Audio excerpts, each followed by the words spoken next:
মৃতদের আমরা যখন ভাস্কর্য, মোমবাতি, আগরবাতি আর গান বাজনা দিয়ে স্মরণ করি, এতে করে আপনার জানা মতে আমাদের এই তাদেরকে স্মরণ করে আমাদের এই কাজগুলো তাদের কি উপকারে আসে মৃত্যুর পর, তারা কিভাবে বেনিফিটেড হয়, আপনার জানা থাকলে একটু আমাকে কমেন্টস করে জানান।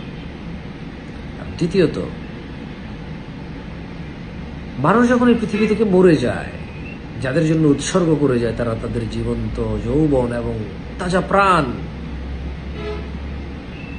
জুলম, অত্যাচার, নির্মমভাবে যারা হত্যা হয়, নিহত হয়, শহীদ হয়, যাদের জন্য হয়, আপনার জানা মতে এই পৃথিবীতে তারা কোন কাজ করলে মৃত ব্যক্তি, ওই শহীদ বা নিহত ব্যক্তি উপকৃত হবে বলে আপনি বিশ্বাস করেন, আমাকে একটু জানাবেন।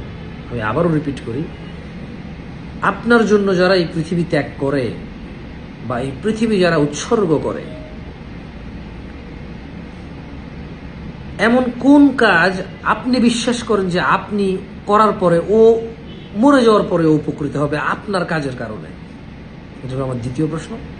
আর প্রথম প্রশ্ন হলো, যেভাবে আমরা গতানুগতিকভাবে ভাস্কর্য, গান বাজনা এবং মোমবাতি দিয়ে মৃতদের স্মরণ করি, আমাদের আত্মতৃপ্তি আছে, এতে আমি অস্বীকার করি না, আমরা আত্মতৃপ্তি পাই।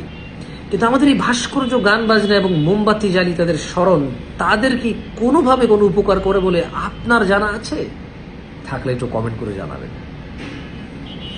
আসলে কেউ মনে কিছু করবেন না, আমি অত্যন্ত কোমলভাবে বলার চেষ্টা করেছি। এমনিতেই আমার একটু হাত পা নড়ে, মুখ বাঁকাছাকা হয়ে যায় কথা বললে।